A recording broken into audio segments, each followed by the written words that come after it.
जय श्री कृष्ण। तो चालो જોઈએ આપણે ભગવદ્ ગીતાનો પહેલો અધ્યાય એમાં પહેલો શ્લોક। ભગવદ્ ગીતાનો એ શ્લોક આ પ્રમાણે છે। ધૃતરાષ્ટ્ર ઉવાચ ધર્મક્ષેત્રે કુરુક્ષેત્રે સમવેતાયુયુત્સવઃ મામકાઃ પાંડવેસ્વ કિમ કુર્વત સંજય।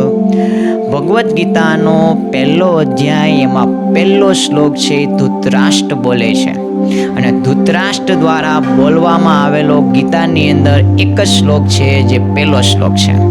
એમાં પહેલો શબ્દ તમે સમજો ધર્મક્ષેત્ર। ધર્મક્ષેત્ર કોને કહેવાય?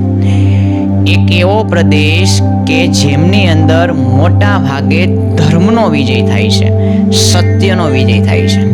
હવે જે પ્રદેશની અંદર સત્ય અને ધર્મનો વિજય થતો હોય એમાં એક દુરાચારી રાજાના પુત્રો એટલે કૌરવો જે સત્યના માર્ગ ઉપર ચાલનારા પાંડવોની સાથે લડતા હોય ત્યારે એમના પિતાને પ્રશ્ન થવો જરૂરી છે। અને ધૃતરાષ્ટ્રને પ્રશ્ન થયો અને પ્રશ્ન પૂછે છે કોને?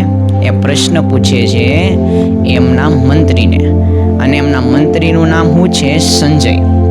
અને સંજયને ધૃતરાષ્ટ્ર પ્રશ્ન પૂછે છે કે સંજય, તારી દિવ્ય દ્રષ્ટિની મદદથી મને તું એ જણાવ કે યુદ્ધના મેદાનની અંદર એટલે કે ધર્મક્ષેત્ર જેને કુરુક્ષેત્ર કહેવામાં આવે, જે હાલ હરિયાણા રાજ્યની અંદર છે, આ કુરુક્ષેત્રની અંદર મારા પુત્રો અને પાંડવોના પુત્રો એ શું કર્યું હતું?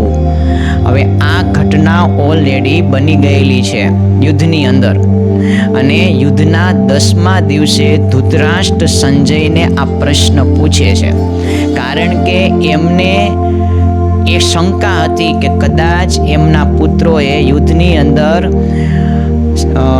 પાંડવોને હરાવ્યા હશે કે નહીં એ જાણવાની જિજ્ઞાસાને કારણે ધૃતરાષ્ટ્ર સંજયને પ્રશ્ન પૂછે છે અને ભગવદ્ ગીતાના બીજા શ્લોકની અંદર સંજય આનો જવાબ આપે છે, જે આપણે નેક્સ્ટ વિડીયોની અંદર જોશું।